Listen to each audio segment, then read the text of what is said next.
Assalamualaikum warahmatullahi wabarakatuh. Innal hamdalillah nahmaduhu wa nasta'inuhu wa nastahdihi wa natubu ilaihi wa na'udzu billahi min syururi anfusina wa sayyiati a'malina. May yahdihillahu fala mudilla lahu wa may yudlil fala hadiyalah. Asyhadu an la ilaha illallah wahdahu la syarikalah wa asyhadu anna Muhammadan abduhu wa rasuluhu la nabiyya ba'dah. Ya ayyuhalladzina amanu taqullaha haqqa tuqatih wa la tamutunna illa wa antum muslimun. Fa inna asdaqal hadithi kitabullah wa khairal huda huda Muhammadin sallallahu alaihi wasallam wa syarrul umuri muhdatsatuha wa kullu muhdatsatin bid'ah wa kullu bid'atin dhalalah wa kullu dhalalatin finnar. Ikhwan akhwat, Bapak dan Ibu yang dirahmati Allah Subhanahu wa taala, pada kesempatan kali ini kita akan bahas tentang sihir dan gangguan sihir dan bagaimana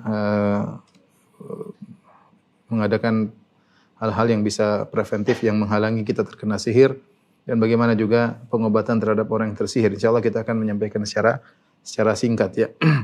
Sihir tentunya merupakan dosa besar, bahkan dia merupakan kesyirikan ya. Sampai Rasulullah SAW pernah bersabda, ijtanibu as-sab'al mubiqat. Jauhilah 7 perkara yang membinasakan.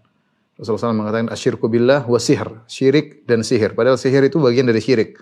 Tapi Rasulullah SAW sebutkan secara spesifik karena dia adalah syirik yang berbahaya yang mengganggu ketentraman hidup masyarakat ya. Dengan sihir maka kita lihat banyak sekali permasalahan ya, dengan berbagai macam model sihir yang ada. Ada orang disihir akhirnya ya menjadi gila, sebagian orang disihir akhirnya gila.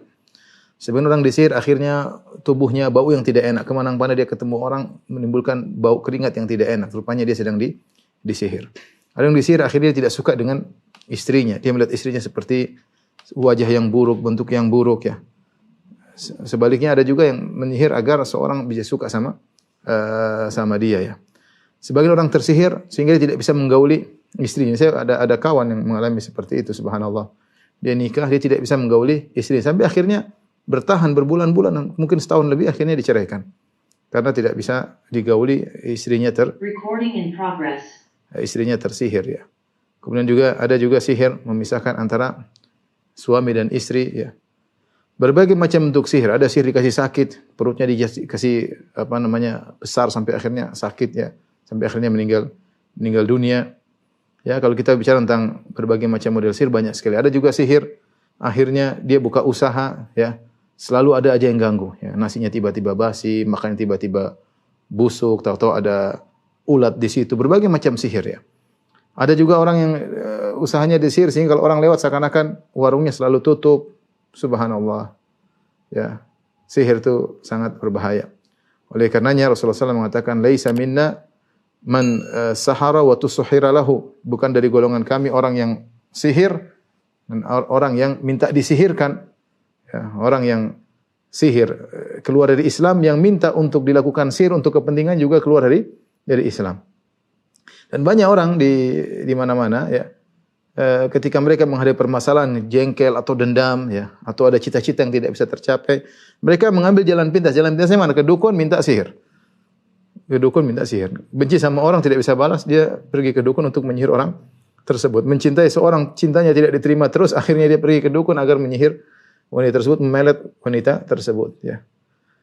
Sihir ini adalah perbuatan yang sangat parah. Oleh karenanya datang dalam riwayat Rasulullah SAW berkata, haddus sahir darbatun bisayf, bahwasanya hukuman bagi orang yang penyihir adalah dipenggal ya. Seandainya hukuman ini dilaksanakan dalam Islam, di seluruh negara-negara, maka banyak orang yang akan bahagia ya. Karena siap ketahuan sihir dipenggal ya. Sebagaimana dipraktekkan misalnya di Arab Saudi, orang yang ketahuan penyihir dipenggal. Sampai ada puluhan penyihir dibunuh di sana ya.